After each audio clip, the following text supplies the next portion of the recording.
efficient space. Thank you for that. And welcome everyone on Zoom and in the room. I think this is a hot topic, and I will say that I was going through my notes. This is probably the fourth time we've presented on Village Centers. And Shaunn was here back in August of 2023. So um, they definitely get the award for the most presentations.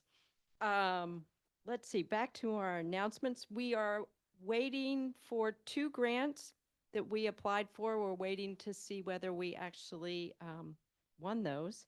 So stay tuned. One of them will continue the Wordly grant, which allows us to have translation services for a lot of languages. Um, if you are here and you need translation, if you click on the chat, in the chat, um, the message from Agnes about Wordly, and you will go to Wordly's site, and that will help you translate, and you can choose your own language that you need translation for. We are also waiting for maybe a grant from Sunnyvale, Silicon Valley Community Foundation, so we should hear sometime in June. Another announcement is Saturday and Sunday is the Sunnyvale Art and Wine Festival. And we will be selling beer tickets at the Art and Wine Festival on Sunday. And we also have just ordered um, t-shirts. Agnes, would you like to model or do you want me to hold it up? But thank you for the opportunity. Yes. Oh, Margaret will hold it up. So it says Livable Sunnyvale on the front, and there's a logo on the back if you want to, let's see. Take it out. Mm-hmm. So the shirts are available. If you want to send Agnes an email, and she'll put her email in the chat, we can order you a t-shirt. They're $21 each. Yep. It's what you call understated. It's understated, yes. We are an understated group. Let me move over closer, probably. Are there any other thank you, Margaret. Are there any other announcements from the room or on Zoom?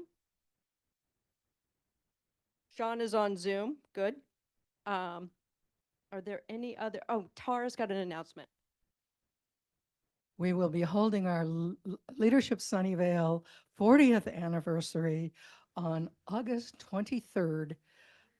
And more information to come if you're interested in it.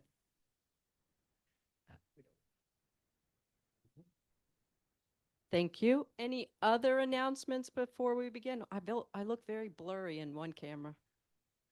That's okay. We're working out some kinks with our cameras. Let me look in the chat. I don't see any other announcements. Yes, no? Can I make an announcement? Yes. Oh, we've got free classes for middle schoolers and their parents at Columbia Middle School coming up. There's 4 sessions. I'll send maybe the livable list or something. But yeah, free classes, and Sunnyvale needs people to sign up ASAP. They're a little late in getting their marketing going. If you're interested. Thank you, Tim. Any other announcements? No. Do you want me to start? Okay.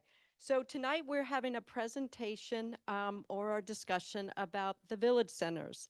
The city has finished or is getting ready to present the village center master plan. They've already sent it out. It was on some of our websites and all. So we're going to learn a little bit about what that means. Like I said, we've presented on village centers many times, so hopefully we will get just the right amount of clarity we need. We have Shaunn Mendrin, who is a principal planner for the city of Sunnyvale. I think he's been here in that role for 5 years, but been a planner for many more. I did notice that he is a Cal Poly graduate, and that's where my baby's going. And then is Jeffrey here? Yes. Jeffrey, okay, I'm going to try your last name. Su Cucinotti. Hi, Cucinotta. Thank you. Cucinotta. Hi, everyone. And he is a senior planner with the city of Sunnyvale. I did notice that you are a Virginia Tech graduate. I grew up in Virginia. So anyway, so we have them here to help us, but I think Chuck, who's been following the Village Centers for a long time, is going to give us a little bit of history and get us up to speed on what's going on. Thank you. All right. Well, yeah, thanks everybody for coming. So I'm Chuck Fraley with Livable Sunnyvale, and we wanted to start out just with a little bit of background on the Village Centers, just so that everyone can start from the same point when we get into the discussion a little bit later. So what's been going on with the Village Centers? These were originally proposed about 9 years ago, actually, almost 10 years ago, I think. As ways to redevelop some of the older strip malls in the area into kind of vibrant mixed-use areas with new retail, new housing. So the picture on the left is kind of one of the pictures from the original Village Center plan that the city put together back then about what the city would like to see at these sites. But recently they've started to get redeveloped, and what's actually been going in there is basically just rows of townhouses. So townhouses, maybe a little bit of token retail there, but almost exclusively townhouses. So these village centers, there's 7 of them spread throughout the city. They're the little orange blobs on the map. So they range kind of down in the left corner. There's one at the corner of Fremont and Mary, and then up to the right, up over to Lake Haven, one on Lake Haven Drive, and one up on Tasman. And so there's 7 of these spread throughout the city. And a number of them currently have plans. They're either underway. Some of them have actually already been redeveloped. Some of the plans have been submitted. And I want to just kind of go through which of these sites have active projects that are either under construction or planned right now. And so the first one is there's one village center is at the corner of Fremont and Sunnyvale, Saratoga, right across the street from Fremont High School. The project's called Fremont Corners. You'll hear that name off and on when we're talking about village centers. And one of the, it was split into, the project was divided into 2 parts. One part is actually complete. The construction is done and everything's up. And the second part is under construction right now. And they're putting in 85 townhouses there and 11,000 square feet of retail. So they kept Jake's over there and they're keeping a dry cleaner, but there's kind of minimal retail there, but they're getting 85 townhouses at that property. There's a second property just down the street from that. It's at the corner of Fremont and Mary. There's one that is, I think that's probably the largest village center site that's in the city. And one corner, it's the corner that's on the northeast side of the intersection. Right now, it's a bunch of medical centers there. There's a bunch of office buildings with dentists and labs and a bunch of professional offices there. And the developer there, the owner there, wants to kind of get rid of all the office spaces there and replace it with 114 townhouses and a new medical office building that's 35,000 square feet. So this plan was actually approved a year, maybe 2 years ago. It's actually been approved by the city, but as far as we can tell, it's on hold. There hasn't been any, they haven't started construction. They haven't actually started any real plans for actually building this site. But that plan actually was approved by the city, and as soon as they're ready for construction, they would be able to start, I think. There's a third village center. This is the Fair Oaks Plaza on Duane, which is not too far from where we are right now. This is a site where a developer submitted plans for it. So it's currently going through the process with the city, kind of getting the process started to redevelop this. So they proposed to redevelop this entire site. So the 2 that I mentioned before is just kind of little segments of the overall property. This particular plan, they're going to redevelop the entire site and tear down the retail that's there and build 81 townhouses. And it's not completely clear from the plans, but it looks like they're going to keep a mixed-use building, which is the building right now that has Speedy's Tacos in it. So it looks like they're going to keep that building, but the rest of that that property is going to be turned into an 81 townhouse development. And then the last one that's currently under development, there's a village center at Lakewood on Lake Haven and Lawrence Expressway.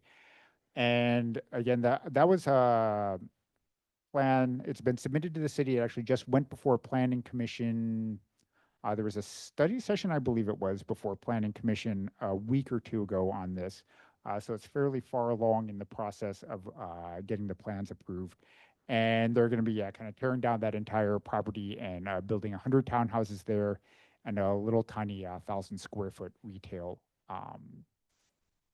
strip kind of right on the very edge where Lake Haven is. And so the other 3 sites, there aren't any plans. Currently, we don't know of any plans for the other 3 sites and for the remainder of the 2 village centers down on Fremont Avenue. So yeah, we had not heard of any other plans for those yet. And so the question is, kind of why are the village centers turning out this way? So originally the city had some really nice plans. We want these big mixed use developments. We want to build vibrant retail for the neighborhoods, get new housing in there that we need. Why aren't they turning out that way? And the main reason is the city doesn't have a lot of ability to influence what gets built at these sites anymore. And the reasons for that is kind of a series of state laws that have been passed over the years. And so kind of over history, there's a lot of cities in California that try to actively block housing development. And we've all seen kind of the problems with not enough housing around here. And so over time, the state has passed a series of laws to try and increase housing production, to keep cities from blocking housing developments. There's one law in particular called SB 330 that you'll hear mentioned a lot. So if you're someone talking about SB 330, it's one of these laws that the state passed to try and prevent cities from blocking housing construction. That was passed back in 2019, but there are other ones that affect the village centers and housing development in general throughout the state. The general idea behind a lot of these laws is that if there's a property in the city that's zoned to allow housing to get built there, the city can set up a set of rules for kind of what can be built there and what can't be built there. But if a developer comes in and submits a plan and it follows the rules that the city has in place, the city doesn't really have much discretion to prevent that housing development from moving forward. The state said, yeah, once you've set the rules, if someone comes in and submits plans and it meets the rules you've set up, you have to approve it. And that was kind of one of the big laws. There's an even further, the state went even further than that, and also said that some of the rules that the city defines, if the developer comes in and says these rules are too burdensome, the city has to give the developers an exception that says you don't have to follow these rules anymore. And again, the history of that is that a lot of cities would come up with very cumbersome rules, like, oh, you have to have 90-foot setbacks from the front and like 50-foot setbacks from the back and all these setbacks from the side, or restrictions on how high it could be. And cities would create a lot of rules to try and block housing. So the state came in and said, well, if a developer comes in and says these rules are too burdensome, then you have to grant a waiver from these rules so that the developer doesn't have to follow them. And one of those is kind of the amount of retail that needs to get built at a site. So the city has kind of defined how much retail can be built at these village center sites, but a developer can come in and say, oh, well, we would like an exception for that because it would make the development too expensive if we built the retail there. So that's been kind of one of the reasons that developers are able to come in and basically just build townhouses at these sites. And then, yeah, and a little bit more context to that too, and a little bit of information about kind of what this master plan is. Right now, the village centers are governed by the rules that were passed back in 2017. There have been a couple of tweaks to them over the years, but for the most part, current rules for the village center that the city has established is what was done back in 2017. And back then, that's before a lot of these state laws got passed. The idea was the rules they didn't define a lot of rules for these sites. They said that there's going to be these engagement programs that the developers have to come up with. So if a developer wants to redevelop a village center, we're going to set up an engagement program where they talk to the planning department, city council's involved, they go out to all the residents and neighborhoods, and the developer has to go back and forth with all of these groups in order to figure out what can get built there. And basically that's the type of thing the state has said, no, you can't do that anymore. You have to set up a set of rules ahead of time that someone can look at and kind of be evaluated on and set those rules up. And if a plan comes in and meets those rules, it has to go through. You can't have this ambiguous, oh, we're going to negotiate back and forth between the developer and the city and the residents and everyone else, because that's what's led to a lot of the problems with where cities were blocking the housing. And so the current rules for the village centers were set up kind of with that old model. And this new master plan that the city is developing is trying to come up with more concrete and somewhat enforceable rules that would apply to these village centers. And so, yeah, right now, without kind of these concrete rules, the developers can kind of do what they want, whatever they want at the village centers. There's not much power that the city has to be able to deny or make changes to any of the plans for the village centers right now. And so the city's trying to address this by developing this new village center master plan. All right, and so we're getting close to actually getting this master plan in place. There's 2 meetings coming up. On June 16th, the new master plan is going to be presented to the Planning Commission. And then on July 1st, it'll go before City Council where they could choose to adopt it or not. And it defines kind of all of these kind of new rules that they want to have for the village centers. So as far as timelines, we're actually going to try to be getting groups together to kind of speak at the Planning Commission and City Council. I know there's other groups that are involved in doing the same thing. We're probably going to be setting up a meeting sometime next week just to get people together to brainstorm, talk about what types of questions we want to ask, kind of what direction we want to go with the comments and get people to turn out for these meetings. If you're interested in that, actually, if someone could put my email in the chat, send me an email.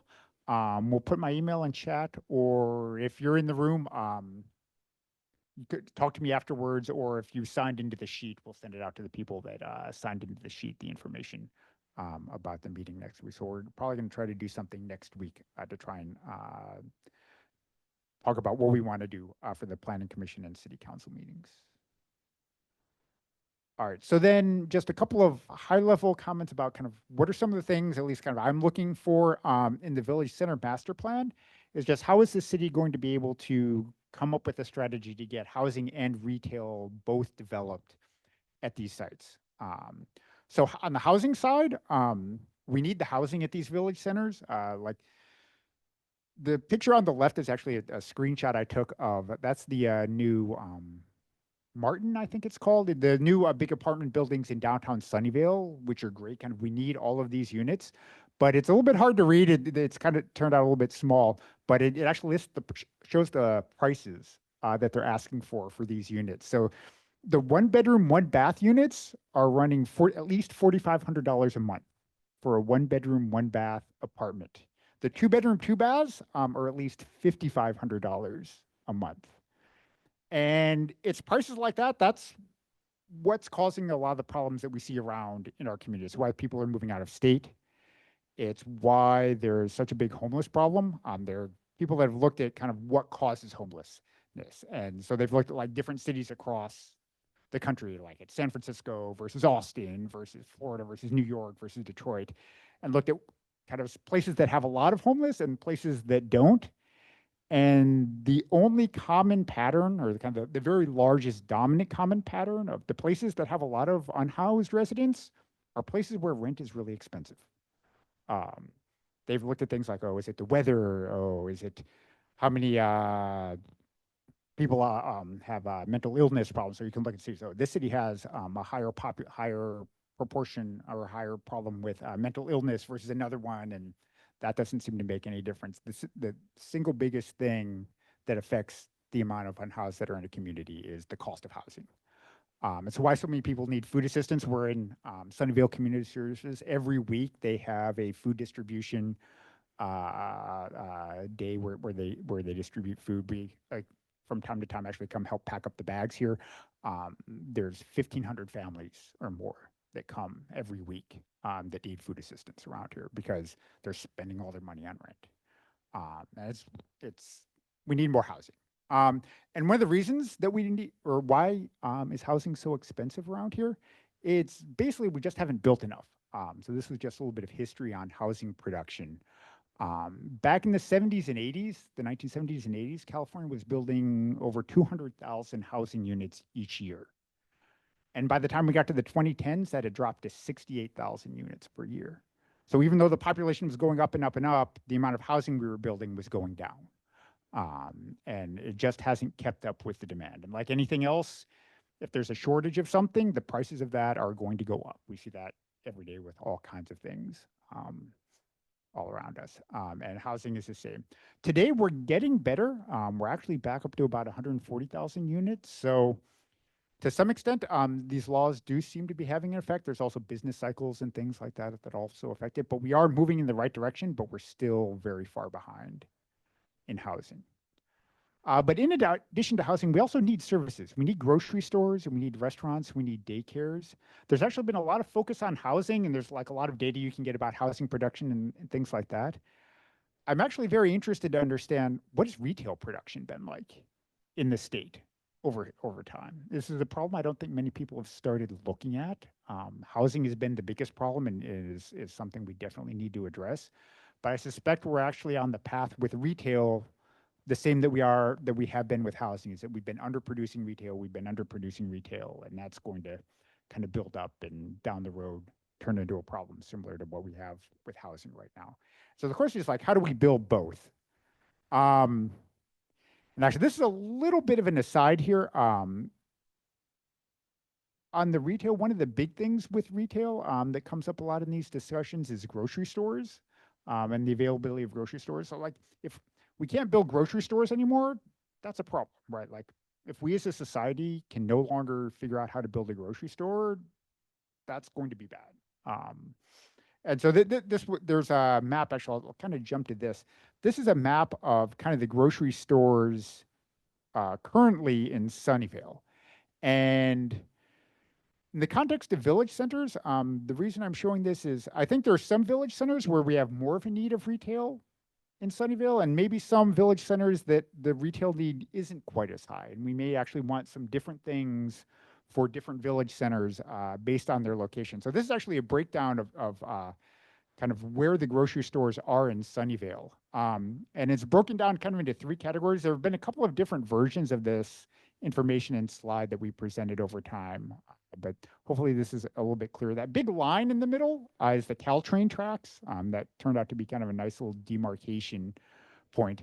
So what this is it's a map of Sunnyvale, and then the big orangish dots, those are the large format grocery stores, the Safeways, the Lucky's, the Trader Joe's, things like that. Then you have kind of the medium-sized grocery stores that are kind of the middle size things. They're the things like the Chavez Supermarket, there's Zanotto's, there's kind of these a little bit smaller grocery stores that are spread throughout the city. And then the smaller one, they're actually a little bit hard to see on the screen here. It's a little bit small, but they're all the little tiny markets. So there's things like an AM/PM market at a gas station or like a little corner market where you could get little bits of groceries. That's what kind of that last column with the little dot is. And you can see from this kind of that Caltrain line provides kind of a nice kind of dividing line. Like below that, south of that, there's actually a pretty nice number of grocery stores in Sunnyvale. And actually, there's also one modification to this slide from the previous one. There's actually a bunch of grocery stores just barely outside the boundary of Sunnyvale. So if you look like down along Homestead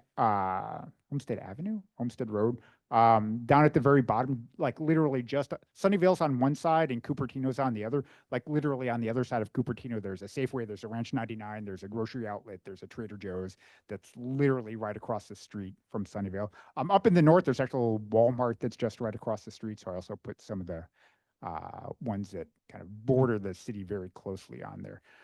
But in the southern parts of the city, there's a decent number of grocery stores. And in the northern part, there's not quite so much. And actually, it gets even worse, which is I'll just go back and forth here. There's 3 grocery stores in the 2 different village centers that currently have plans under development. And when those are done, those 3 will be gone.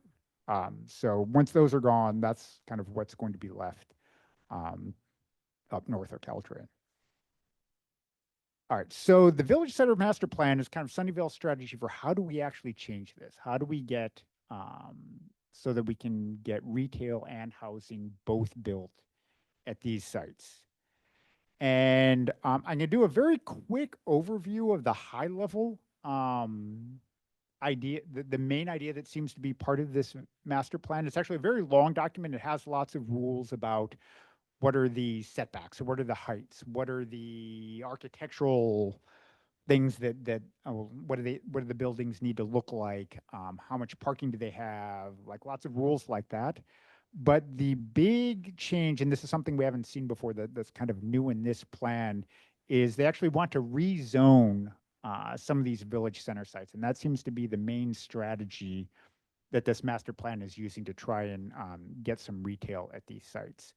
And to illustrate this, I just picked one of the village centers. This is the one with Lucky's up on the corner of, so this picture, Matilda is over on the left, and then it's Maud Avenue is the road that kind of runs a little bit diagonally across the top. So it's the corner of Maud and Matilda. It's where Lucky's is. There's a Bagel Street Cafe. There's a Starbucks.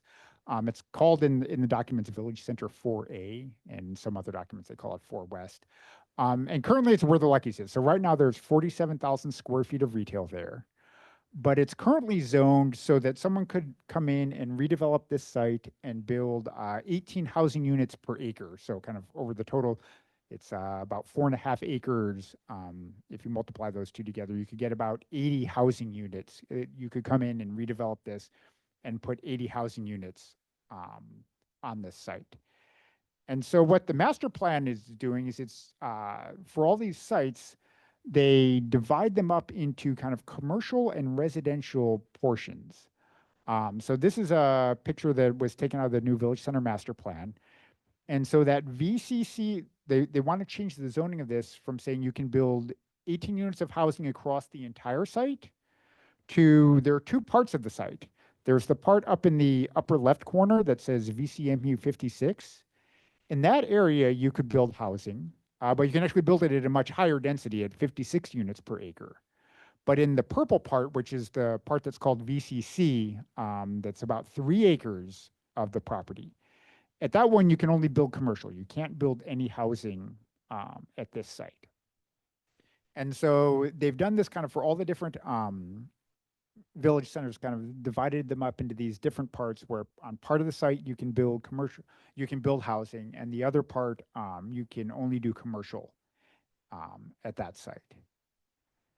And one thing, when you go through the document, it's often there's a lot of terms and jargon, and it's a little bit hard to get through sometimes. I tried to convert it a little bit here to kind of what is like a 56 unit per acre site mean.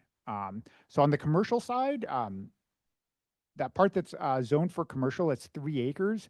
The way that the Village Center Master Plan is set up is that kind of whatever that acreage is, take 25% of that, and that's how much retail has to be built on that site. So for this particular site, someone could come in and redevelop that commercial site, and it would need to have at least 31,000 square feet of commercial square footage on that site. On the residential side, that one is zoned for 56 units per acre. So the site's about 1.7 acres. So someone could come in and build 92 housing units on that site. The housing side actually is technically mixed use, just like the current Village Center plan is. And It would also require a commercial component on that housing side of 7,150 square feet of retail. But as we've seen with kind of the current village center master plans, if someone comes in to redevelop housing there, they're probably not going to build that part of the retail. But they would be required to build, on the commercial side, they would have to build the commercial in that part. All right, so that's the high level idea behind this new master plan. So at this point, we were gonna kind of turn it over to, was it Jeffrey or to the representatives from the city to talk a little bit about the master plan, kind of what is kind of maybe a quick overview of it, and then possibly get into some of these sites and talk about kind of what the thinking was between how these sites were divided up between the commercial and the residential parts. So, yeah, I don't know, Shaunn, if you want to take over at this point. Sure, Chuck. Thanks. You're a planner, a secret planner. You're pretty good at this. That was a good presentation. So I won't really go over the overview of the 7 village centers, but kind of maybe some clarifications. The 2017 LOOT had all that public outreach components that were required. We found those were pretty complicated for individual property owners to deal with.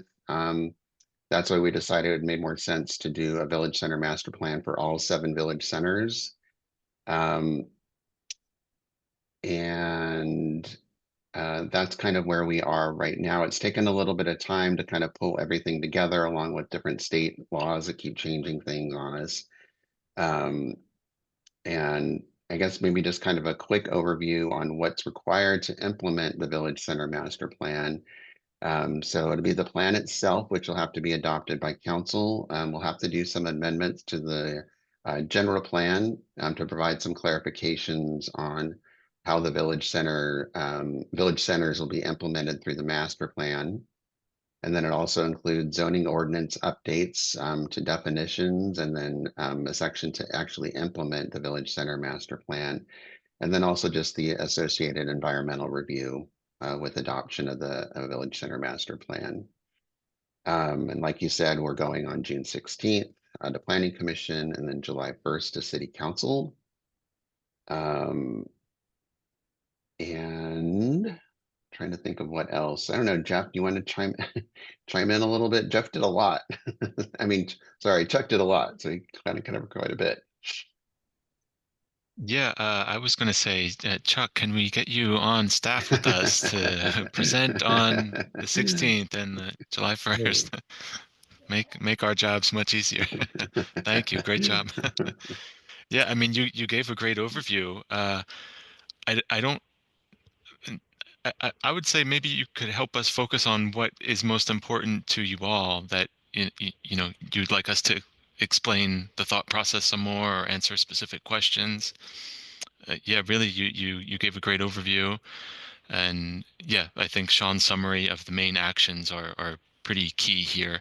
So I think it's important to keep in mind that this is all about updating the general plan, and the new master plan will be the zoning for these sites, and making sure both of those documents are going to be consistent now, because that's kind of why we're in this situation right now, because while a lot of these sites are zoned for commercial, it's the general plan that is where we get a little tripped up because of just the way it was written in 2017 that wasn't able to think ahead to the recent state housing laws.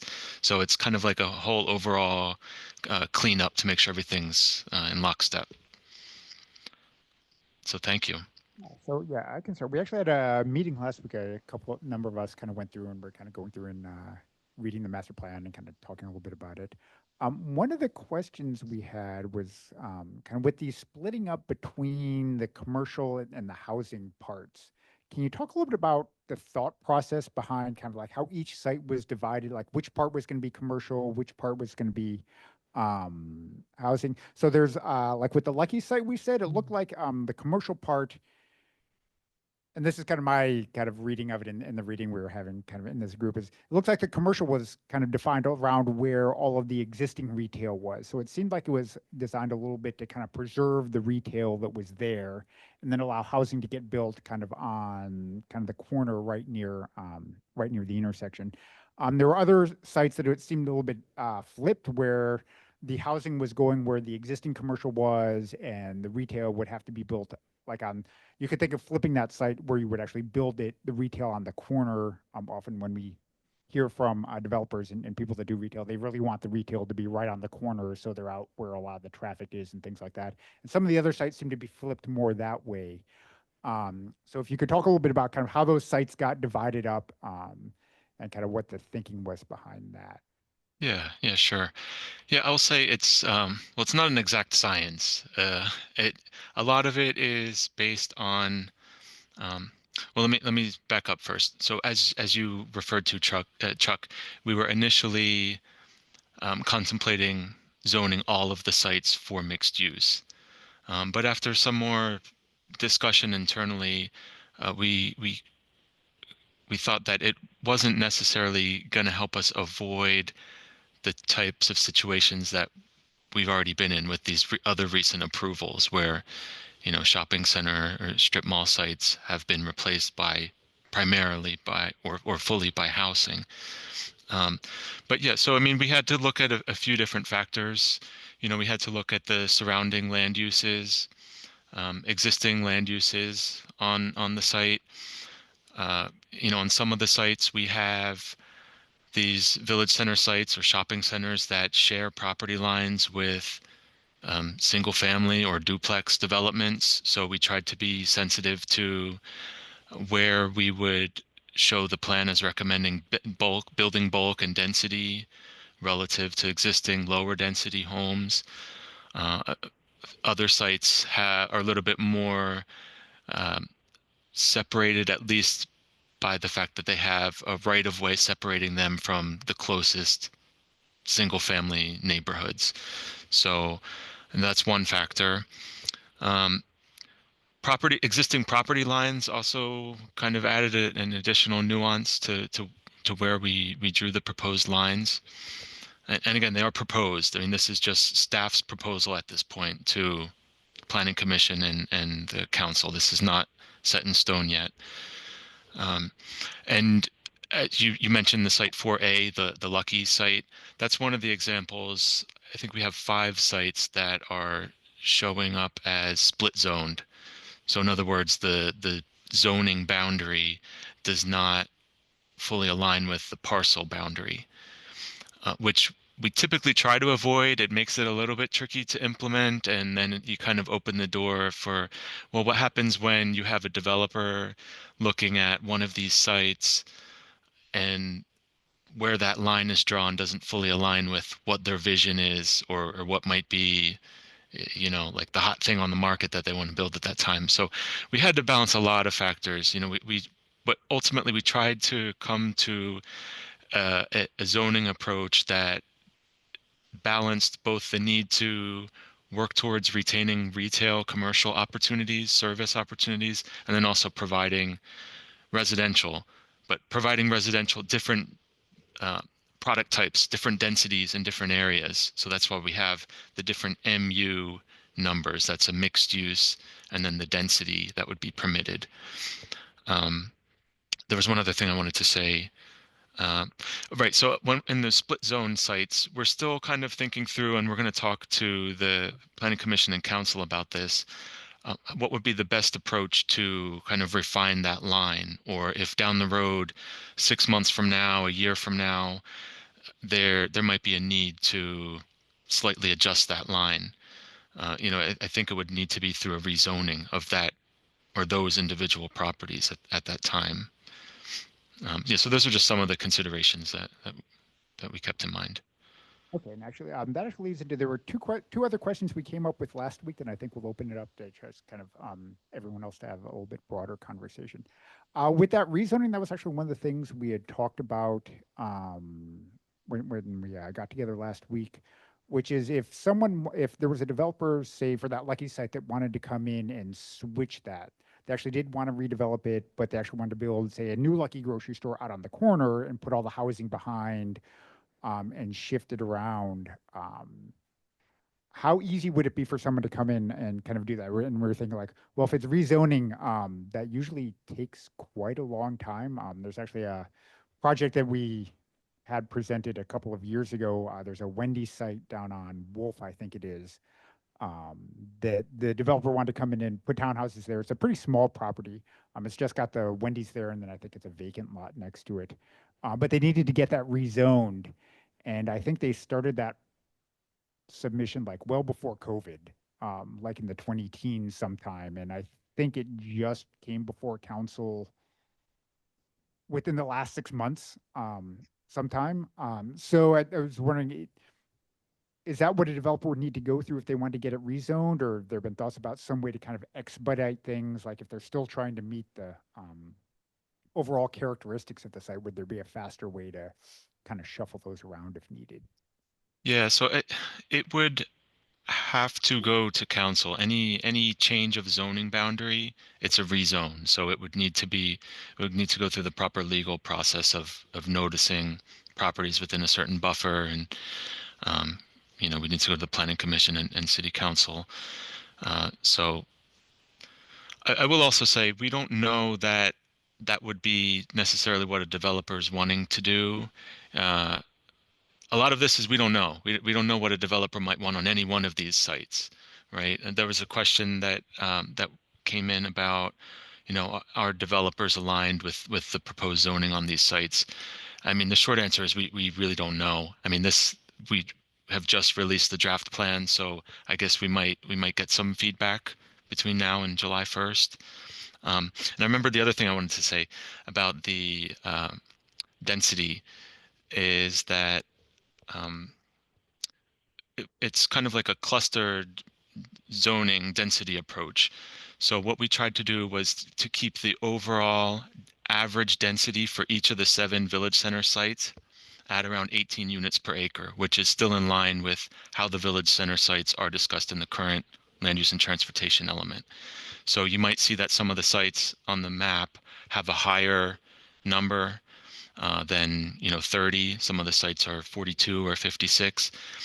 That in those cases, the other nearby mixed-use sites have a lower density. So we did our best to get an aggregate density across each of the 7 sites, but then also within each of the 7, some of them have different sub-districts. So it was really like a number game, moving around the numbers on the board to try to find something that might fit. Like I said, it's not a perfect science. And there's one last thing I remember too, which was on the sites that we are showing as VCMU mixed use.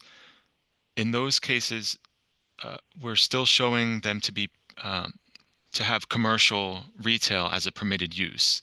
So just because it's zoned for mixed use doesn't mean that those sites will always be redeveloped with a loss of retail. So there's a zoning provision in the master plan draft that says if it's an MU site that's a commercial or a non-residential development, they'll have a higher floor area ratio for the non-residential component. If it's a residential mixed-use site, the retail requirement would be lower because obviously more of that land area is going to be going towards housing.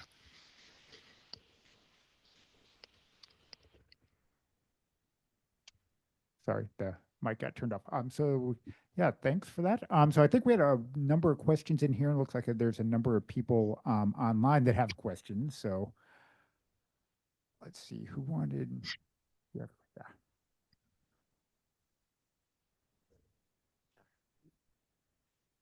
Hi, my name is Larry. I just had a question about focusing on grocery stores.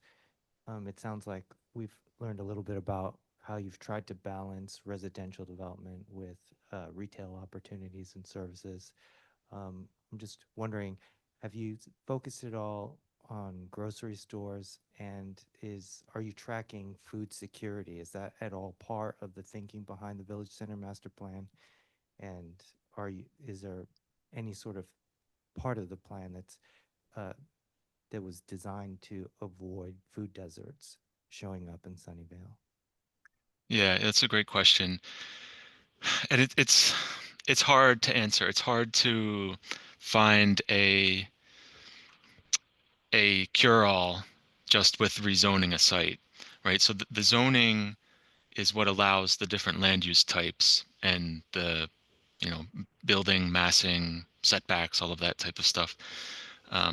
But we can't use the zoning to require that certain tenants or certain types of commercial businesses remain on site, right? So it's like as long as a proposal is meeting the zoning requirements, the as was mentioned about the limitations with the state law, the city is pretty limited in terms of how much it can push back. And even when a site doesn't meet all of those objective zoning standards in the plan, a developer can still request to waive any one of them if they're meeting certain provisions under the SB 330 state law. Yeah. Then about, you know, food deserts. Yeah, I think the USDA has a, you know, a official or objective definition about what areas meet that threshold. I don't know offhand how Sunnyvale matches up with that.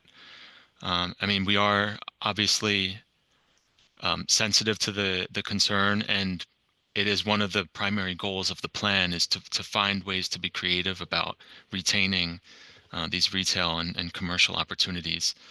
But again, it just comes back to limitations of zoning and limitations of cities in California under the current state housing law situation we're in. I don't know, Shaunn, if you have anything else you wanted to add about that. Yeah, I would say, I mean, that's a great response, Jeff. I would think that, you know, we can't really zone something for grocery stores only. So we've done what we can to basically parse out the residential allowed areas from the commercially zoned areas, to try to help create those, parcels to where, or areas to where commercial uses could either stay where they are or new ones could go back in those spots if the sites are redeveloped. As it is now, you know, the whole site could just be wiped out with townhouses, kind of like in Village Center 2 at Fremont Corners. So, I mean, there's some retail that was preserved, but not that much. So that's what we're trying to avoid that situation again. And I think, as Jeff said, with state laws, they really limit our ability and they give a lot of flexibility for the developer without consideration of what cities have put in place for their zoning regulations and general plans.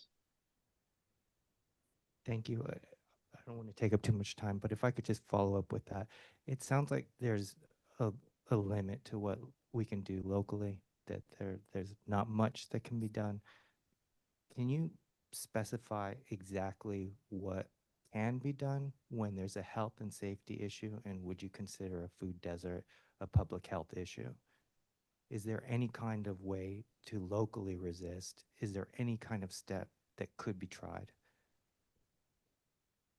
You know, I think other cities have tried some of those issues or methods to reject applications that have come in to do some of these changes for redevelopment of these sites. But the way the state laws are written right now, they are really geared towards the developer's benefit and not the cities. And these cases often end up in the developer's favor, regardless of what it's doing. The food desert issue hasn't really been raised as a question that I know of so far.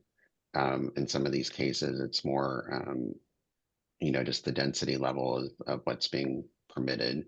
I think this is just something that we're kind of grappling with in Sunnyvale with the village centers and, you know, potentially along El Camino too. So Shaunn, can the city provide any type of an incentive to the developers to meet the needs of our specific city so we don't fall under state laws that are not as user-friendly to our city? There is the potential for that. We had pondered that idea, and maybe Jeff can we'll see if we included anything else in the master plan. But when he initially started this process, the developers had indicated that redeveloping these sites at the 18 dwelling units per acre, which is what was adopted in 2017, isn't high enough a density to do anything that's going to get you ground floor retail in a village center kind of concept, and that the densities needed to be higher. So one of the potential incentives that we had thought about was um, methods to either get increased height or increased density if they preserve commercial square footage or provide more square footage. Um, the tricky part with state law is that looking at it more closely is that we've ended up having to divide the sites up into commercial only and residential only. And we've tried to put the higher density in those residential areas, the residential sections on those sites, um, to encourage developers to do the more of the kind of apartment flat development as opposed to a townhouse.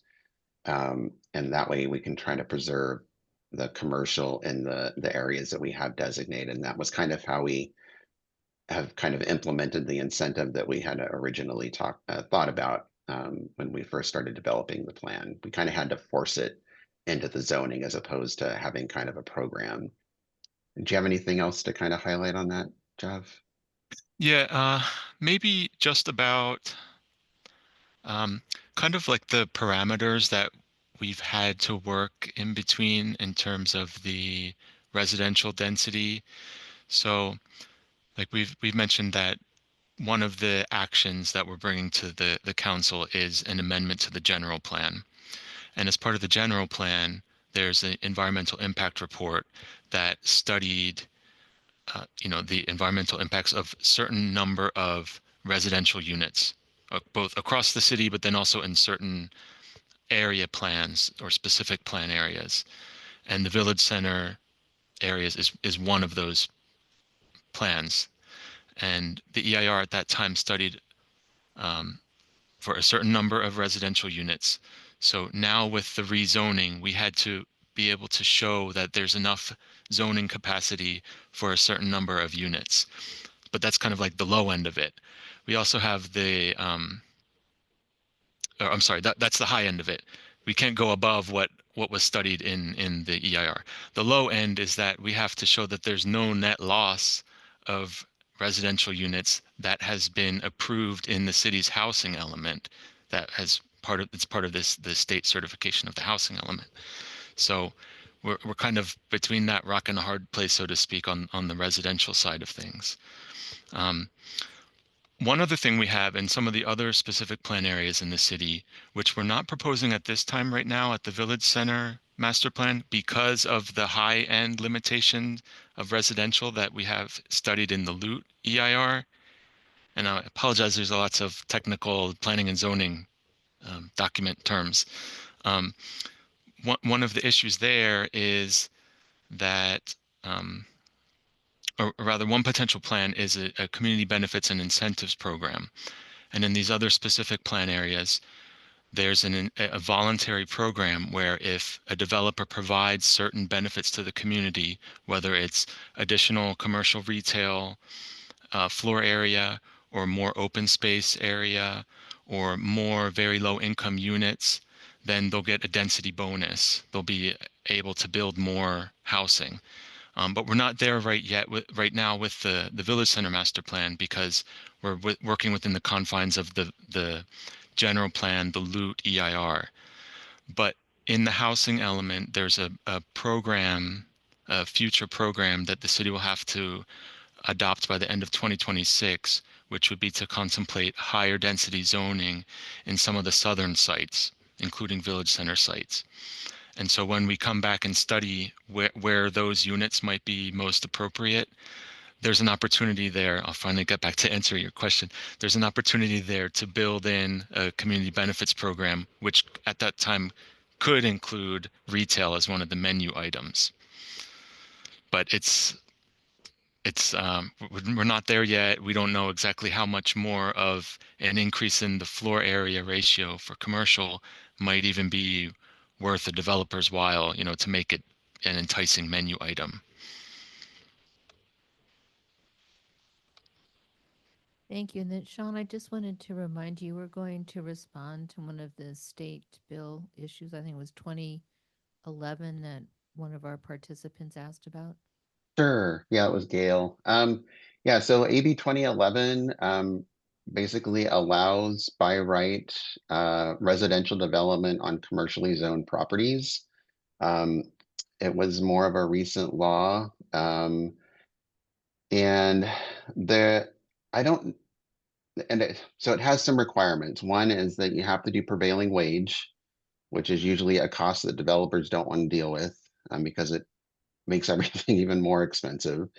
And then there's additional affordability requirements that are included as part of that. We haven't really, I think we have one parcel maybe over on Knickerbocker that might be asking about it, but I don't think they've really fully thought it out as far as if it's going to pencil or not. So we've kind of been in discussions with them, but really the prevailing wage and the addition of the affordability component are pretty limiting factors for anybody using that provision in state law.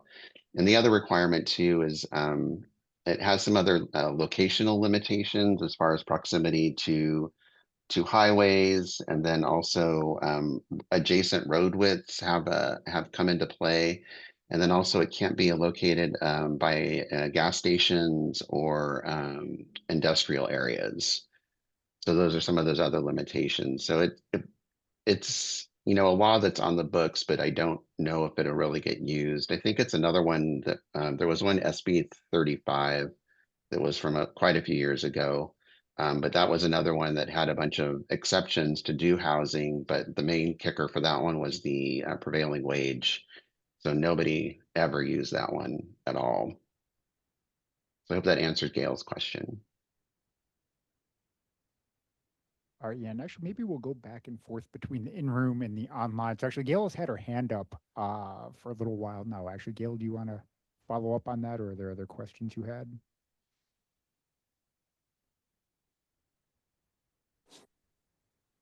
Yeah, Shaunn, and hold on, I haven't met you before, so your name is Jeffery.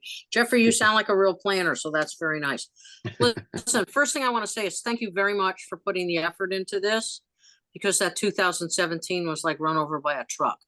So my big question is, how does this new one that seems to have objective standards, how does that prevent developers coming in and doing what they did, well, what they're going to do in Lakewood and what they did at Fremont Corners, where it's just, 2-story townhouses, forget the retail.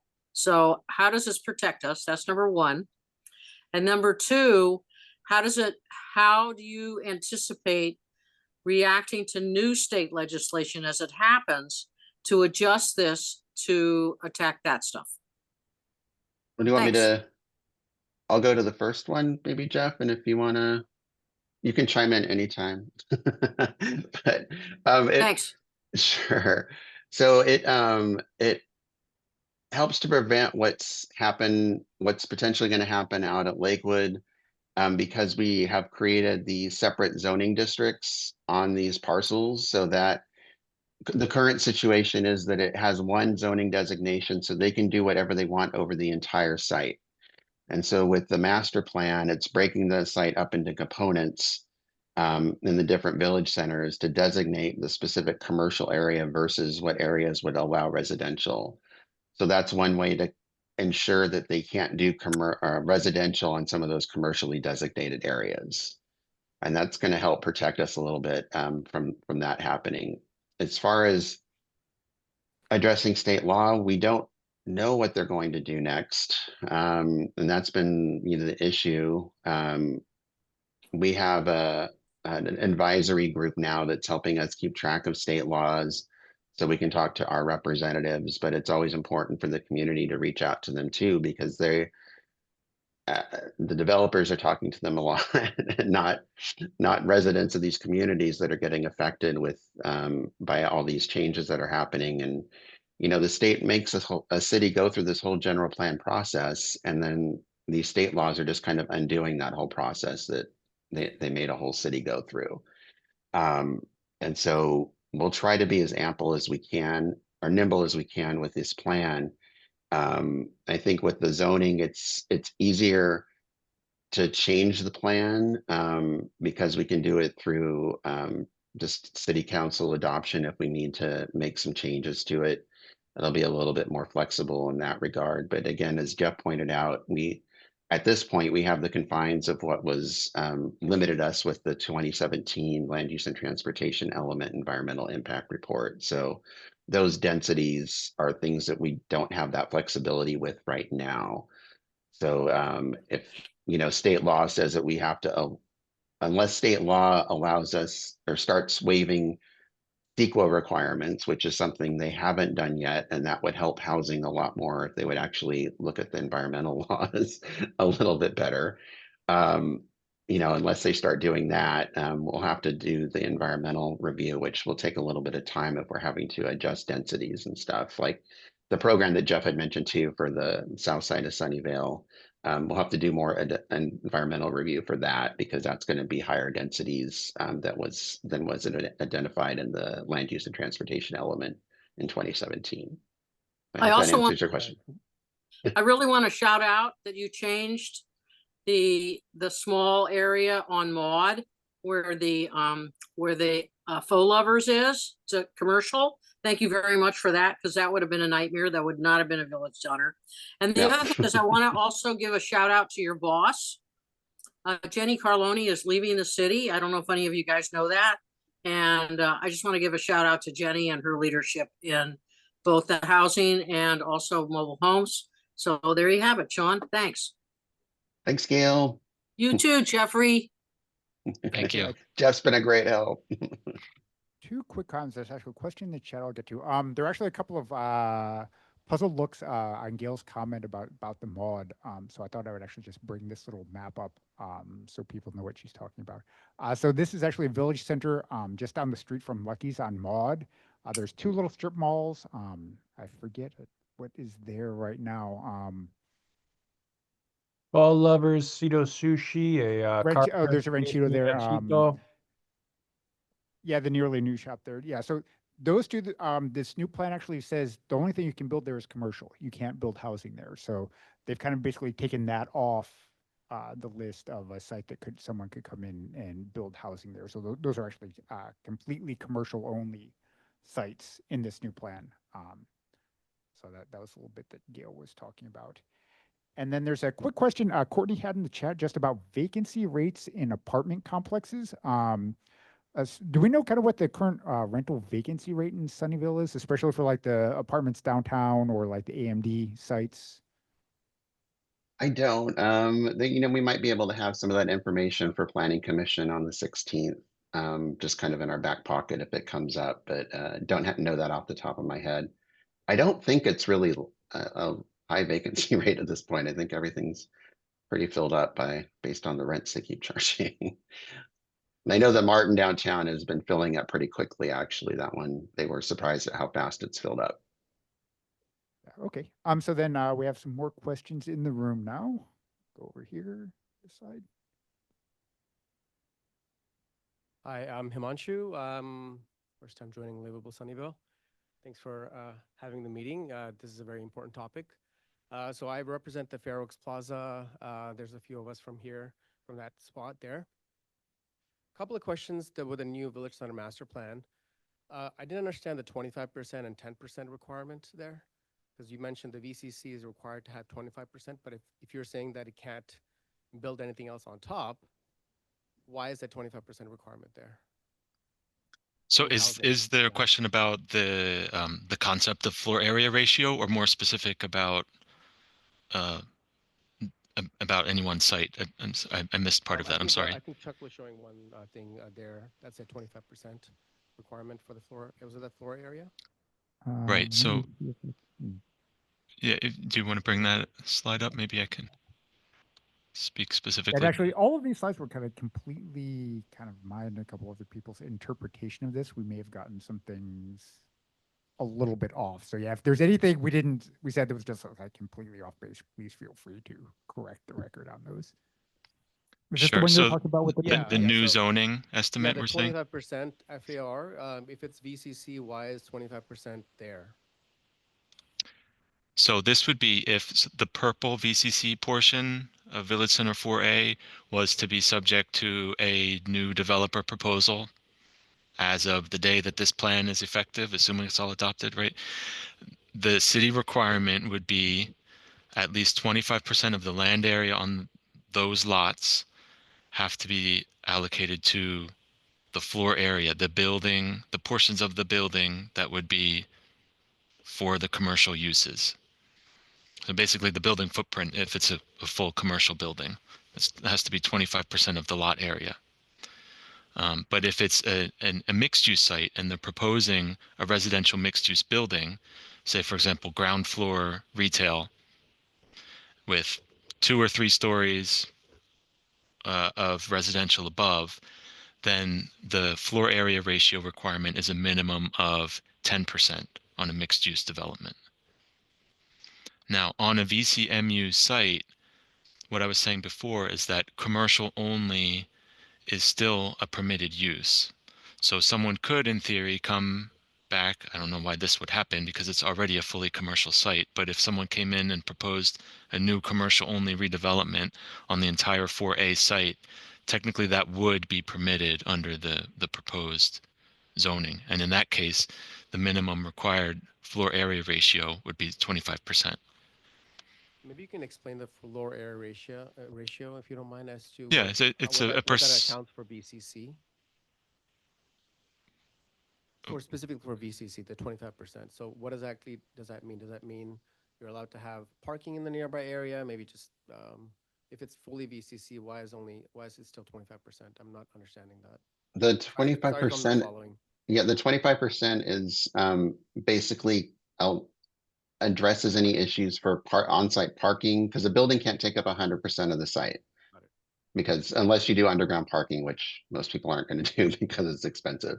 So that's what the 25% allows for: site landscaping, on-site parking, and that type of thing. And then the remainder of the 25% would be the square footage for the commercial space.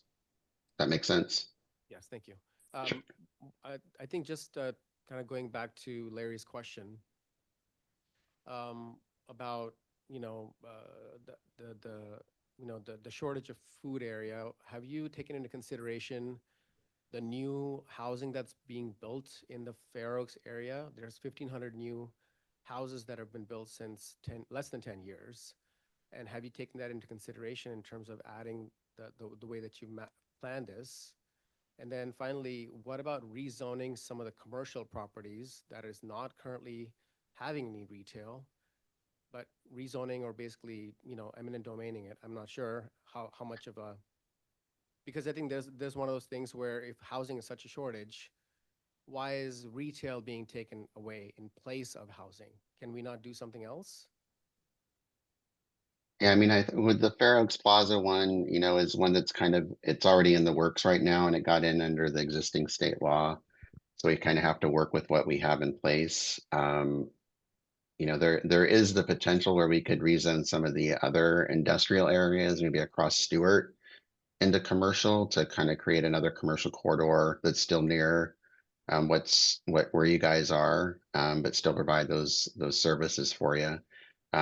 We just haven't gotten to that point yet. We'll see what happens with the Fair Oaks Plaza. They've been working with us off and on as far as getting more commercial retention on the corner there. I don't know necessarily if you'll have a large grocery store, but they've been playing with the square footages on the corner. But if that was something that the council wanted to come forward with as a study issue, or, when we come back with the housing element program to look at changing the densities in the south, maybe that's something we could talk about a little bit further too. No, I appreciate that. Thank you so much. I think you mentioned that you could rezone the industrial site if it comes to that. So how long does that take? So does it take for us to lose this grocery store for us to get there? And how long would that take for us to actually have you rezone from industrial to commercial and allow for that to happen? Because that may be another 5, 6, 7 years. I don't know. Yeah, it's not a short process by any means. Yeah, because it would take not only rezoning, but it would take a general plan amendment too, because the general plan has that area designated as industrial. So it'd be a general plan amendment and a rezoning. Those can always be initiated by a developer, or we could do city initiated, but we'd have to coordinate with the developer too, or the landowners, if that was something we wanted to discuss. I think if, commercial would probably make the most sense if that's something we looked at in the future, just because there are other industrial uses that are close by. So we obviously wouldn't want any more residential going in on the other side of Stewart. But commercial uses, creating some shopping centers and stuff like that might be something that might be viable at this point with all the residential that's gone on over there. And there's that other chunk that's behind you guys on Degain. Those two lots that have that office building, we have proposals in to do townhouses on a mixed use, not mixed use, but mixed densities on those two sites too. So that'll be more residential coming in. Okay, also, I have a question on the Stewart area. I understand that all of the rest of the old industrial AMD AMD? stuff was sold to Tidewater, and they want to put in 3-story townhomes for the whole thing, and no retail, whatever. So, I mean, they have a little coffee shop in, I've forgotten the name of The Irvine Redwood Place. Irvine development there. Yeah. So we're getting even more density, housing density, and our retail is shrinking, and there's nothing for us that we could reasonably walk or bike to get food or get a cup of coffee in the morning or whatever. So I am hoping that the city will please take a look at these plans. And I know that whole area was ITR. It was when I moved in '85. So if it's industrial to residential, how might we have a vibrant residential and retail within a walking distance from these areas? All of them are supposed to be like 15-minute walkable sorts of things for village centers, and that's not what we're seeing in the plans. So I'm wondering how. I know that it's a mess with the state and all of the other constraints that you guys have. Isn't there some way in the general plan that we can make some conditions for groupings that show vibrancy and in mixed use? It seems like we've got a dense enough area to have some viable retail. So help me understand, please. No, I mean, it does make sense that you would you have the enough residential units out there to make some commercial component be vibrant out there. I think the dilemma that we're in is with the state laws that have gone into place have kind of locked things in with what was in the land use and transportation element, which includes those ITR sites, and then kind of what was planned out for the village centers. And so hopefully, we can try to retain what we can with this master plan. But I think out in East Sunnyvale, I think that's something that we definitely want to look at, look at that a little bit more closely as other opportunities to provide another commercial corridor or something along Stewart, maybe, to provide those services out there for the East Sunnyvale ITR area. But it's going to take a little bit of time to do that. I know, soon.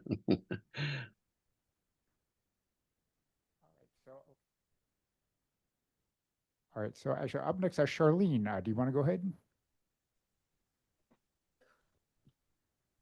Yeah, thanks, Jeffrey and Shaunn. This is a really good presentation. So I'm particularly interested in biking and walking access to these village centers. Um, and I see sort of two in the village center master plan. I haven't looked at it very, very carefully, but I don't see certain things that I think would help with bike and pedestrian access. I think bike and pedestrian access is very important for village centers because they're envisioned to be like a vibrant place that is, in my mind, like a mini downtown for that neighborhood of Sunnyvale. And as a mini downtown, we need to make it accessible, and make it walkable, make it bikeable so that people don't have to drive there. And so one of the things that seems like it could inhibit that for these village centers is walls around the village centers. Um, there are, like when I look at neighborhoods and then the commercial areas that are next to the neighborhoods, often there's a wall, and sometimes the wall is permeable. It has a passageway for biking and walking, which is great. What I'm concerned about with the master plan here is whether there's any specification to allow this permeability and even maybe even require this permeability so that we can guarantee that these village centers are vibrant places that people can easily get to, even in the neighboring adjacent neighborhoods to these village centers. Um, and then another issue I see that could potentially happen that could inhibit biking and walking access is street parking, which works against biking because often they compete for the same street space for safe bike lanes. And we see that all over the city. We do have very strong loot policies that say that safe bike lanes are prioritized over street parking, but nevertheless, when there's street parking that exists there, it's very, very hard for the city to turn around and take them away. So is there something in the master plan that helps make space for safe bikeways? And could something, if not, could something be encoded into the master plan for future bikeability? So those are my two concerns. One is the village center walls that inhibit walking and biking, and the other is the street parking that competes against the bike lanes. Yeah, let me take maybe the second question first, and I might need you to remind me what the first question is when I'm done answering the second one. But I would say for all of the streetscape improvements, if you have not taken a deep dive into the draft plan yet, you will be interested to focus on well, it's chapter 5, starting on page 41. And there are a bunch of renderings that basically serve to summarize all of the existing streetscape improvement requirements that are already outlined in the city's citywide documents for the active transportation plan, the roadway safety plan, and the Vision Zero plan, just to name a few. So we worked pretty closely with the Department of Public Works to make sure the plan is accurately summarizing all of the different discussions in these different plans about bike lanes, bulb outs, when there's a need for crosswalk improvements, things like that. And there's also a lot of alignment with the new pedestrian realm requirements that will be required along all street frontages of these sites. Apart from that, there's nothing new or specific to the village centers that is contemplated regarding bike lanes or on-street parking. So there's, we're not going to have on-street parking really for the majority of the property frontages on, I think, just about all of the village center sites. And then as the properties redevelop, they would need to provide whatever bike lane or other infrastructure improvements are outlined and summarized in the plan. Then for the first question on the walls, so most of the sites that have walls along the property lines are along property lines that are shared between a commercial site and residential, mostly single family residential.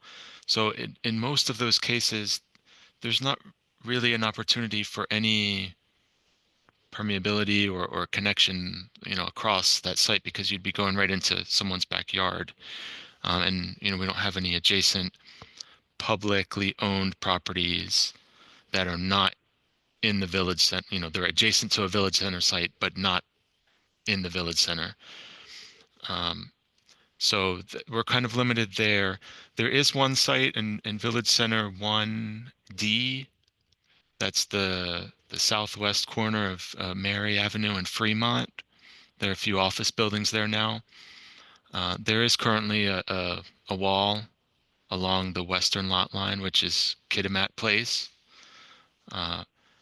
And, right now the draft plan doesn't speak one way or the other about what would be required on the plan, other than that there would be a setback requirement for any new development on Village Center 1D.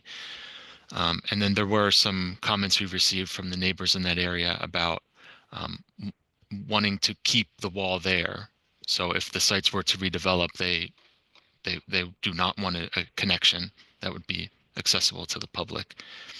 Other than that, I don't know of other sites where there really would be an opportunity for a connection that's not along the public sidewalk, along the public right-of-way.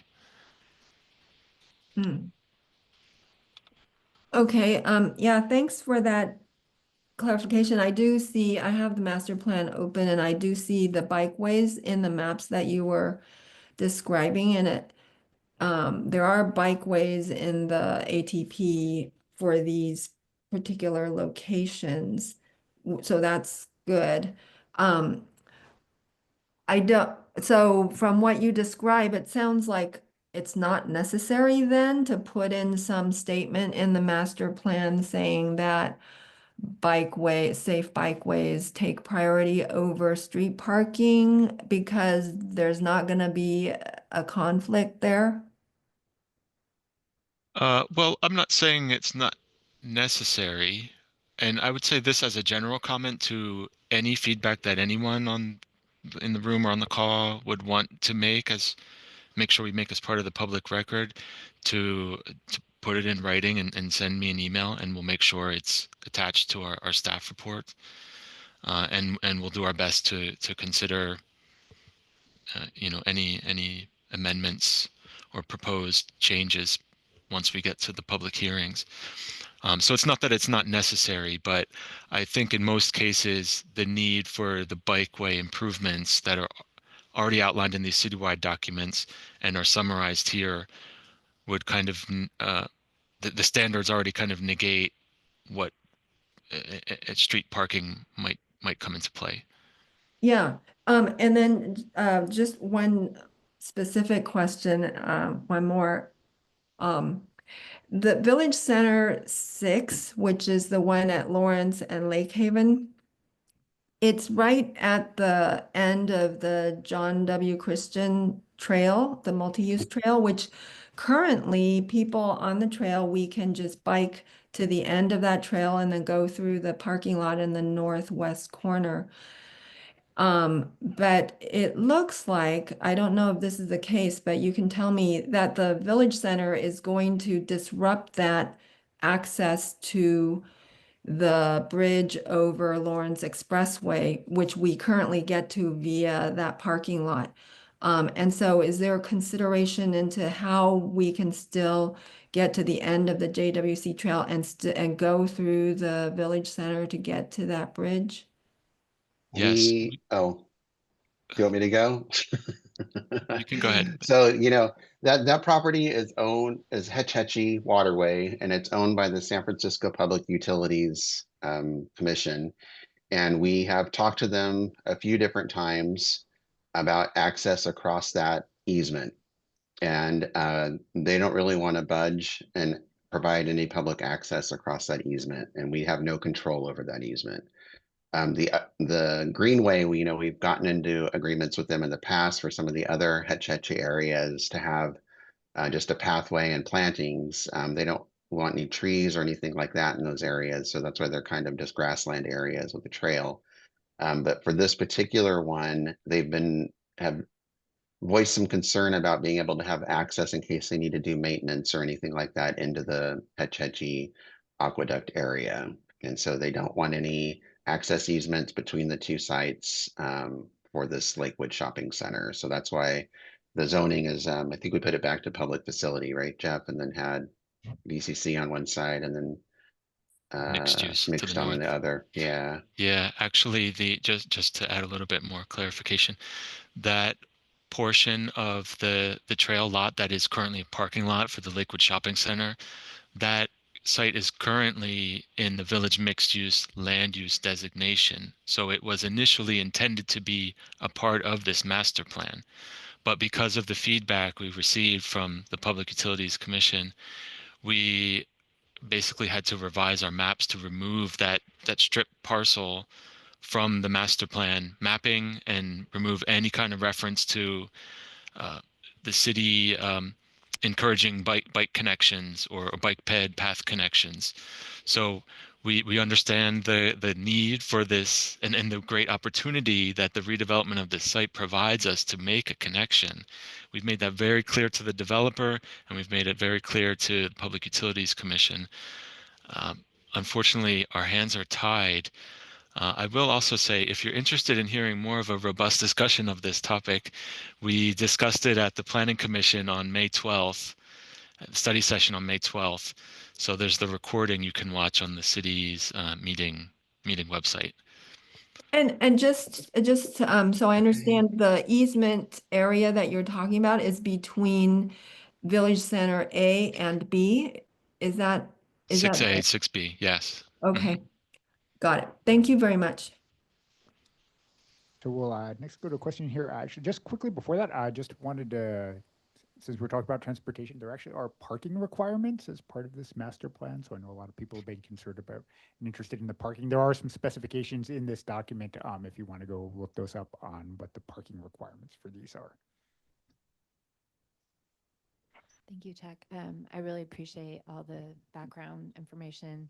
For I've people to become hear very- you, you have to have it like this. Oh, like this? Okay. Are you hearing me online? Yes, awesome. I am just thanking Livable Sunnyvale because I've become so very educated on village centers in the last few months. I didn't know so much. And also to City of Sunnyvale, I feel like you already started to address some of our concerns with the rezoning on commercial to Village Center 4. And I wanted to thank you for that. I also just want to make sure I'm going to state what I'm understanding. And if I'm wrong, I would like to hear from you that protects Lucky. Like it at least says it has to retain, be retail. They can't put housing where Lucky is our understanding, and bypass, use some state law or whatever to get their waivers. Okay, so I'm seeing nodding. That's right. Good. Yeah. My Yeah. question, And any site, sorry to interject. Yeah, go Any ahead. site that is shown as proposed zoning, VCC, commercial, or VCO office will not, no residential will be permitted there on those will be sites. permitted. Okay. That is great. My question is about how it's decided where village centers would be placed. It seems like, and I'm curious about like how housing densities compare across the city. Because just from what I've observed, it seems like wherever a village center ends up, you end up with less retail. And so I'm just wondering, in the spirit of having a balance of retail and housing throughout the city, if it makes sense to have village centers everywhere in the city, or if it might make more sense to look at where is there a lot of commercial, because my aunt lives in central Sunnyvale. She can walk to 5 grocery stores from where she lives. And so like, does it make sense to maybe have more village centers near her where we could use some more housing and people could walk to the retail, and they could afford to lose some retail, and maybe think about zoning for more commercial in areas where we don't have that. So I'm just curious, like, what the thinking is about where we place village centers. Yeah. So does it make sense to have more village centers? I think in theory, I would say, yeah, sure. Uh, but it's, it's kind of beyond the scope of this plan, the current action, which is to create the zoning plan for sites that were already previously designated in the general plan as a village mixed use land use designation. So this plan is really like the all of the zoning coming to fruition for the sites that were already identified as village centers in a prior citywide planning and zoning effort, which was the 2017 general plan. Sorry, I'm not sure you understood my question. My question was, how is it decided where the village centers are located? Like, is that a consideration at all in terms of like, maybe we should not have village centers in some places where we currently are thinking of having them because it's going to reduce retail and we actually need more retail in that part of the city. Well, they were decided back in 2017 when we came back or did the amendment to the land use and transportation element. And the concept there was they were basically kind of at important nodes in existing neighborhoods. And the idea was to increase some residential density there, along with providing more of a commercial active corners on like Fremont and Mary and Sunnyvale, Saratoga, and Fremont, and the other village centers. It was just intended to kind of work off what was there already. Um, we haven't looked at doing any other additional areas as village centers. Um, just as a kind of brief little history, in the 90s, we did what's called the future study. And that's when we did the rezoning of some of the areas to the industrial to residential over by East Sunnyvale, off of Stewart and Devine, and then also out in Fair Oaks and Tasman. That area was a lot of industrial uses that we let transition to residential. Um, who's to say we couldn't do a similar kind of study concept to look at where it would make more sense to get more retail in some areas where it's heavy on residential and light on retail. That's something that the city could look at later on, but um, we have to operate within the confines of what we have right now for the existing loop to get this plan adopted. Then one of the nuances with the state laws too is that we can't have what's called a net law, or what is it, net loss of residential. So basically, if we designated, I think it was around 900 something total units for all the 7 village centers and then 2017 land use and transportation element. So we have to demonstrate the moving around that we've done with the VCC and the VC mixed use, that there's still 900 something units that are anticipated in these village centers for the Department of Housing and Community Development with the state. So that's one thing we have to kind of demonstrate as we move this project forward to city council, because the state will be looking at it.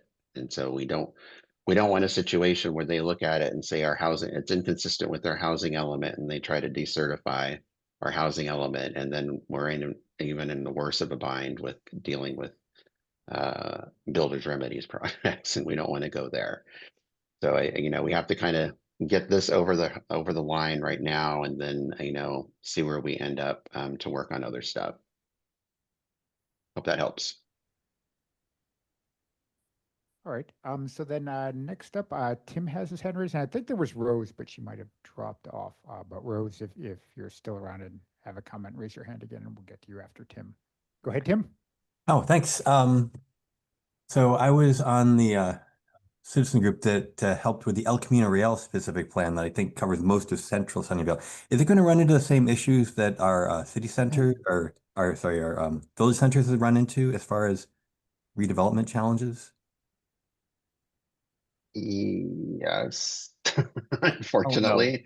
I know where I think El Camino's is a little bit in a better position because it's a really strong commercial corridor. So I think transitioning that to lose retail is a little bit more challenging. Between that and this, the way that ownership is along El Camino, it's just comprised of many different parcels broken up into brothers and sisters of different families. So just trying to get anything to occur along El Camino is just a challenge to begin with. So not that much I don't think is going to happen. I mean, we did have the Bell Plaza down on the east side of El Camino. That came in for development of townhouses, and that will lose all the retail on that site. Granted, it's not a super active retail commercial center right there. It's been kind of quiet over the last years, mainly since the pandemic. And we have one other one in El Camino where they're transitioning a little bit of the commercial square footage down, but also providing a lot more residential units to the site to kind of help, I think, provide more foot traffic and stuff for the existing commercial uses there. So, but yeah, that is something we're definitely keeping an eye on. Thank you. Yeah, the vision that the citizens wanted was lots of retail and businesses and residential all stacked up Right. on not replacing, well, definitely adding residential, but on top of the existing business and retails as much as possible. Yeah, just that. Unfortunately, I mean, that type of construction has just gotten so expensive. And that's usually, it's called podium construction, where you have a ground floor retail and they do like a concrete surface over the retail. And then you do 5 stories, usually of wood construction above that. But that type of construction has just proven to be very expensive right now since the pandemic. Thank you. I do have a question on the El Camino, since it's come up. Are we giving up on the Grand Boulevard idea? Is that gone the way of? We can't do it? I don't know. Yeah. Well, I'm not, let's not talk about El Camino. Let's stick on the village Okay. center. Thanks, Tara. Can I just make a comment because to follow up with Charlene's comments earlier, I'm in that neighborhood that was mentioned, the Kitimat Place area. That I think it's important to also consider. There's a few locations, very few locations that have a local street that backs up to the village centers. Most of the time, as I said, it's about somebody's backyard, so you're not going to put a pedestrian crossing or a road through there. But in a situation where it's a local road, it's just within a neighborhood. If you suddenly open that up to traffic, to a car goes through, then you risk that the deliveries are suddenly going through this neighborhood into this commercial area, or the garbage trucks go there, or the people that live in that on the village center side certainly start walking through the pedestrian opening to park in that neighborhood. So in those situations where there's a local street, my view would be, yeah, there's if the village center location has a lot of restaurants and shops you go to, it's one thing to have it so you have a pedestrian opening so that the people in the neighborhood want to go that direction. But generally speaking, it seems like where these local streets are, there's not likely to be a flow from the neighborhoods into the village center, either on bike or walk, but it mostly would be the other direction. So I think there's walls placed there now because to prevent that from the past. And so I would encourage the walls to stay in their place. And it's not just at that one location, but that's the largest one, I think, most likely. All right. And yeah, Tim, did you have a follow-up? I have another different question regarding village centers, and parking was mentioned earlier. What about bicycle parking, which is sorely lacking in a lot of areas? Yeah, we provide some. Yeah, great question. Thank you for that. As a cyclist myself, you can't see my bike behind me. I am sensitive to this. We provided some. We tried to be a little bit stricter for some of the required bike parking on for certain land uses. So you'll see that on page 38 of the draft master plan, while also providing slightly relaxed vehicle parking standards. So the hope is over time, as some of these higher density mixed use sites redevelop, and who knows what might happen with public transit opportunities over the future, that might all be able to, there might be an opportunity for synergies there. Yeah, so I'd encourage you to take a look if you haven't already at those standards. It's only for certain land uses, but it's our first attempt at improving Thanks for that. bike options. Yeah. And actually following up on that, just to kind of set expectations for things, all the requirements for things like bike parking or regular parking, or whether there's pathways through walls and stuff like that, are the types of things that the developers can ask for waivers or concessions from, if they choose to do so? Or can you comment on how effective or how much influence the city would have to actually be able to enforce a lot of those requirements? So We if it's keep, a oh, go project ahead, Jeff. that's, yeah, if it's considered an SB 330 project that meets those state requirements, all it takes is a developer to send us a list of requested waivers for us to have to consider them, and in most cases accept them. I mean, we do our best to work with developers to try to find ways to negotiate certain standards to to be flexible, but also speak out for the community and obviously the intent of the zoning standards. But again, if it's meeting the state requirements, the city basically has to approve these waivers. Okay, yeah, thank you. And I think David has a question online. Yeah, thank you. And I want to say thank you to Shaunn and Jeffrey and Chuck for the great presentation and for fielding all these questions and so much work put into this. So I'm going to bring up something that's pretty much way outside the scope of this discussion. I guess I have a habit of doing this, but I want to add it to your design thinking. And that is that there's a time element to this concept of village centers. And I think specifically, I think there is a need for what I would call a daytime village center. Back when I was still working, I'm retired now, but when I was working, the issue always came up, what do I do during my lunch hour to get something to eat, or if I need to get dry cleaning done, or whatever it is. And I remember working, for instance, for Apple in the 90s when they were negotiating with Cupertino, and Apple required them to put like a Starbucks inside of the campus and a dry cleaner and other things like that. The idea was to serve the employees, but also to minimize trips and keep the tax dollars in Cupertino. And I think as you think about village centers, I think there's a need to consider this subtype, daytime village center, for example, in Peary Park, where it's kind of a desert for the employees, and they have to get in their cars or into a shuttle to go someplace to take care of their employee needs. Same thing would be true of north of 237. I think there's a lot of office space up there where the employees have no place to go for things that they need, or they may end up taking their tax dollars down to First Street on 237 and out to San Jose. On the other side of the coin, I think City Line is probably the very best example we have of what I'm calling a daytime village center. There's lots of employment downtown, and there's lots of opportunities for those employees to stay inside the city and get their daytime business done. So I just want you to add that to your thought process. Think about the time element and for the employee stakeholder within the city of Sunnyvale.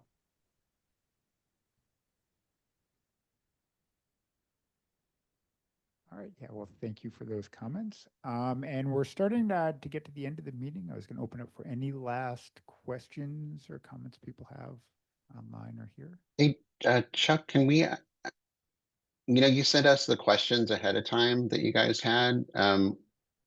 We didn't go over those in this meeting. Is it okay if we just send those responses back to you? Yeah, And we'll let your follow up group with look at you on those Okay. afterwards. Sounds That's all right. yeah, that was a long list. I don't think we want to I kind of know. open up Okay. those. Wasn't sure. Okay. Right now, Thanks, Chuck. yeah. So yeah, any other questions or comments?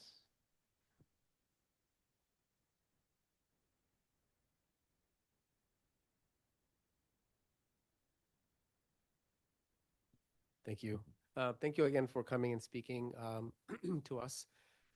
So if we were to ask you to, I've raised a question about converting industrial to commercial. Christina's asked specifically how you go about creating new village centers. So you also mentioned that we can actually officially also email you to put this in the as part of record. So if we have suggestions, is that the official way that you would actually consider things? Or are meetings like this also considered official? Yeah, it'd be part of the public comment for the whole village center master plan process. So yeah, please send those along. It's not something that we would be able to do right now, but it's something that, can be on our to-do list to try to address in the future and to bring forward for council consideration.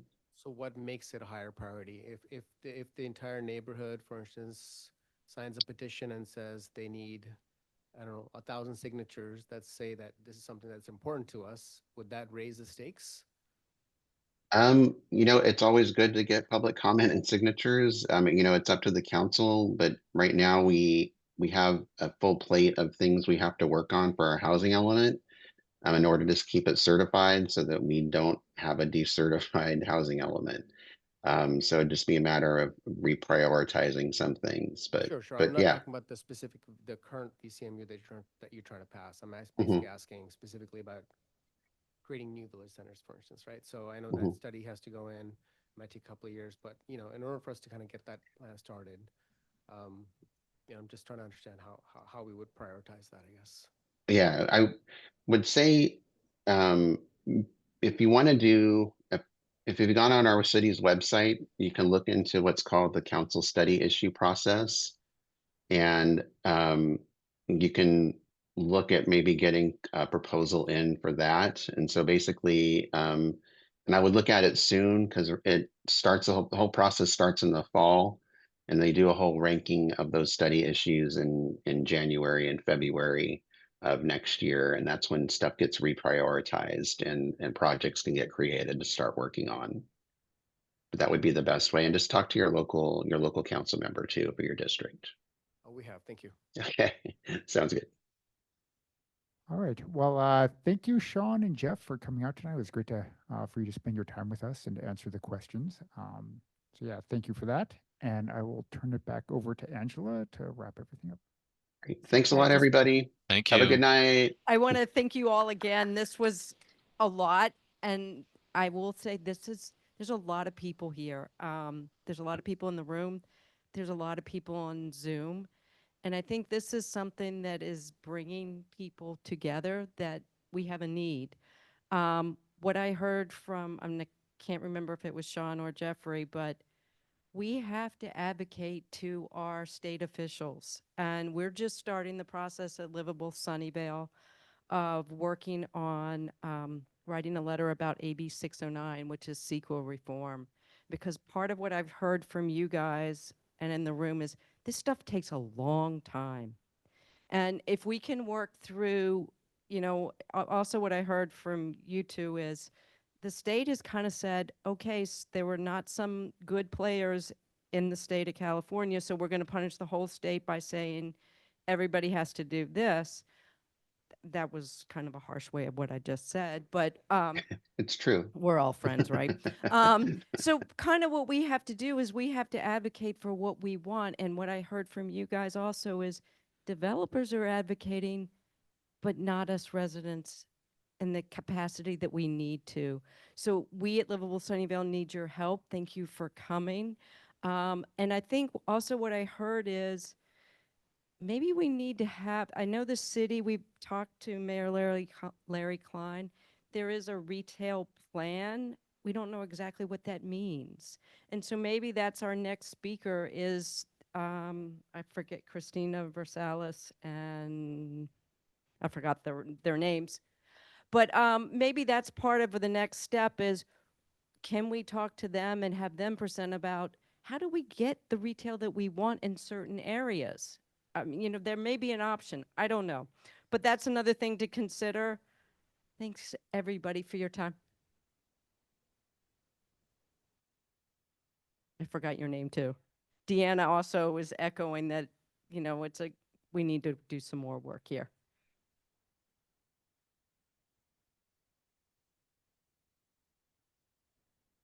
And that's part of what we need to get educated. I think this was a really deep dive into village centers, so thank you all for your time and your patience. But maybe there's a deep dive into retail of how many residents, how dense does it have to be for a Whole Foods or a Trader Joe's, if they'll even share that information? I mean, we got to start working on that route because we have to use the avenues that we can. I think I've talked too much, but thank you all for coming. I really appreciate this. And thank you all for your time, Shaunn and Jeffrey. Appreciate it. So come to the Planning Commission meeting if you want to hear more, if you want to voice more comments online or in a public forum. So thank you. And that concludes our meeting of Livable Sunnyvale. Thank you.